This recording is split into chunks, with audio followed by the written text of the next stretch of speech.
Hello guys, আমরা চলে যাচ্ছি বান্ধবীর বাড়িতে।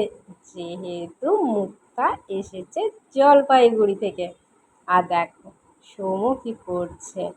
আর তোমাদেরকে এরপরে আর একটা ভিডিও দেখাবো। আর ও দেখো, যখনই ও ভিডিও করা হয় ও তখনই কেমন জানি শুয়ে পড়ছে। ও কিন্তু খুব শান্ত। আর দেখো বান্ধবী এখানে দৌড়াদৌড়ি করছে, কারণ আমরা ফটাফট রান্নাবান্না খাওয়া দাওয়া করে বেরিয়ে যাব ঘুরতে। তো তার জন্য একটা তাড়াহুড়া। এই মুটকি দিয়ে জল খেলে কি আর জল তেষ্ণা মেটে? আর ওই দিন ছিল প্রচণ্ড গরম। আর দেখো ওকেও ওটা দিয়েই খাইয়ে দিচ্ছে। আর দেখো এত গরম বলেও নিচে শুয়ে পড়েছে।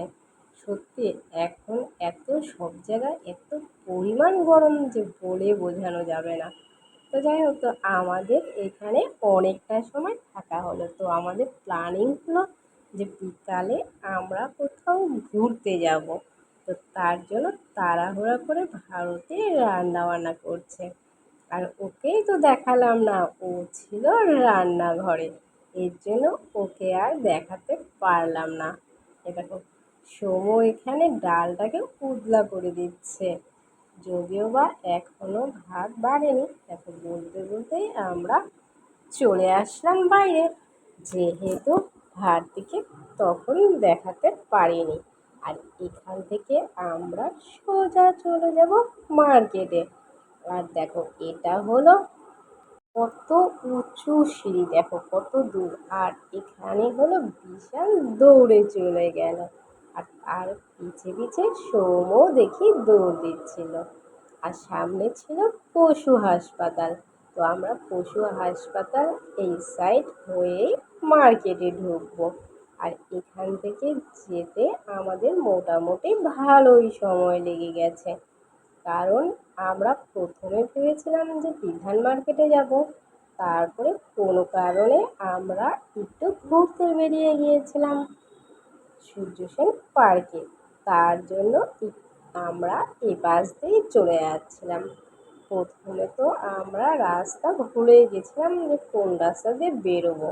তো যাই হোক, অবশেষে আমরা চলে আসলাম সেবক রোড হয়ে চলে গেলাম সোজা মার্কেটের উদ্দেশ্যে।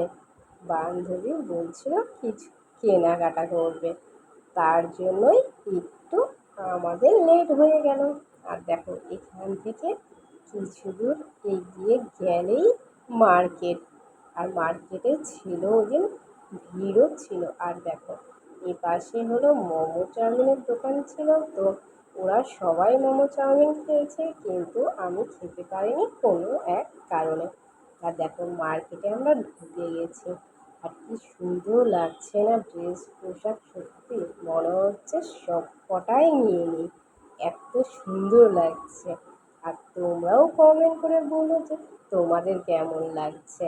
আমার তো খুব ভালো লাগছে। সত্যি মন চাচ্ছে আমি পুরো দোকানটাই তুলে নিয়ে যাই, এতটা মন চাচ্ছিল। বান্ধবী কিছু টুকিটাকি জিনিস কেনাকাটা করলো। বলতে বলতে আমরা চলে আসলাম বিধান মার্কেটের ভিতরে।